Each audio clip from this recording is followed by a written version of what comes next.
श्री हरि विष्णु, राधे राधे। दोस्तों, आप सभी का मेरे चैनल में बहुत बहुत स्वागत है। आज हम आपके लिए पूर्णमासी व्रत कथा लेकर आए हैं। कथा पूरी सुनिएगा और अच्छी लगे तो प्लीज लाइक, चैनल को सब्सक्राइब जरूर कीजिएगा। द्वापर युग में एक बार माता यशोदा ने अपने पुत्र भगवान श्री कृष्ण से कहा, हे कृष्ण, तुम संसार के रचयिता और पालनहार हो। आज मुझे कोई ऐसा उपाय बताओ जिसे करने से स्त्रियों को सौभाग्य की प्राप्ति होती है, साथ ही उनकी सभी मनोकामनाएं पूर्ण होती हैं। तब श्री कृष्ण ने कहा, हे माता, मैं आपको एक अचूक उपाय विस्तार से बताता हूँ। स्त्रियों को सौभाग्य की प्राप्ति के लिए 32 पूर्णमासियों का व्रत करना चाहिए। इस धरती पर एक राजा थे जिनका नाम चंद्रहास था।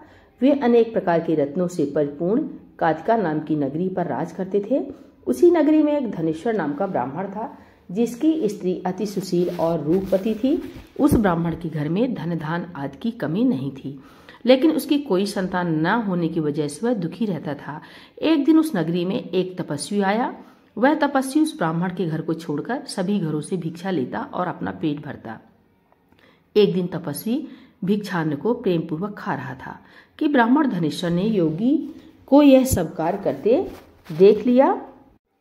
धनेश्वर योगी के पास जाकर बोला, महात्मा, आप सभी घरों से भिक्षा लेते हैं लेकिन मेरे घर कभी नहीं आते। मैं इसका कारण जानना चाहता हूँ। योगी ने कहा कि निसंतान के घर की भीख पतितों के अन्न के तुल्य होती है और ऐसे में जो भी पतितों का अन्न खाता है वह भी पतित हो जाता है। क्योंकि तुम निसंतान हो इसलिए मैं तुम्हारे घर की भिक्षा नहीं लेता हूँ। योगी की इस बात से धनेश्वर को बहुत दुख हुआ और वह योगी के पैरों पर गिरकर कहने लगा, हे महाराज, कृपया करके मुझको पुत्र प्राप्ति का उपाय बताइए। मैं पुत्र न होने के कारण बहुत दुखी रहता हूँ। सब कुछ होते हुए मैं खुश नहीं हूँ। आप मेरे इस दुख को दूर करने का उपाय बताएं। यह सुनकर योगी कहने लगा, हे ब्राह्मण, तुम चंडी की आराधना करो। योगी के कहे अनुसार धनेश्वर ने वन में जाकर चंडी की उपासना की और उपवास किया। चंडी ने 16वें दिन उसे सपने में आकर दर्शन दिए और कहा, हे धनेश्वर, तेरे पुत्र होगा, लेकिन वह 16 वर्ष की आयु तक ही जीवित रहेगा। लेकिन यदि तुम दोनों स्त्री पुरुष 32 पूर्णमासियों का व्रत करोगे तो वह दीर्घायु प्राप्त करेगा। प्रातःकाल तुम्हें इस स्थान के समीप ही एक आम का वृक्ष दिखेगा।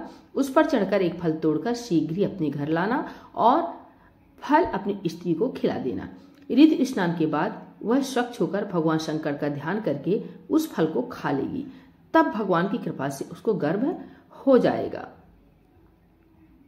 धनेश्वर ने ठीक वैसा ही किया और उसकी स्त्री गर्भवती हो गई। देवी जी की असीम कृपा से उन्हें एक अत्यंत सुंदर पुत्र उत्पन्न हुआ जिसका नाम उन्होंने देवीदास रखा। दुर्गा जी की आज्ञा अनुसार उसकी माता ने 32 पूर्णमासी का व्रत रखना प्रारंभ कर दिया। 16वें वर्ष लगते ही देवीदास के माता पिता को चिंता होने लगी कि कहीं उनके पुत्र की इस वर्ष मृत्यु न हो जाए। धनेश्वर ने देवीदास के मामा को बुलाया और कहा कि देवीदास 1 वर्ष तक काशी में जाकर विद्याध्ययन करे, ऐसी हमारी इच्छा है। इसके साथ में तुम चले जाओ और 1 वर्ष के बाद इसको वापस लौटा लाना। इस तरह देवीदास को एक घोड़े पर बैठाकर अपने मामा के साथ काशी के लिए निकल पड़ा। धनेश्वर ने अपने पुत्र की दीर्घायु के लिए भगवती दुर्गा की आराधना और पूर्णमासियों का व्रत करना शुरू कर दिया। इस प्रकार 32 पूर्णमासी का व्रत पूरा किया। कुछ समय बाद मामा और भांजा किसी नगर में एक रात बिताने के लिए ठहरे हुए थे। उस दिन उस गांव में एक ब्राह्मण की कन्या का विवाह होने वाला था और जिस धर्मशाला में वर की उसकी बारात ठहरी थी वहीं देवी द्वारा उसके मामा भी ठहरे हुए थे। संयोग से कन्या को तेल आदि चढ़ाकर मंडप आदि का कृत्य किया गया तो लगने के समय वर को धनुर्वात हो गया।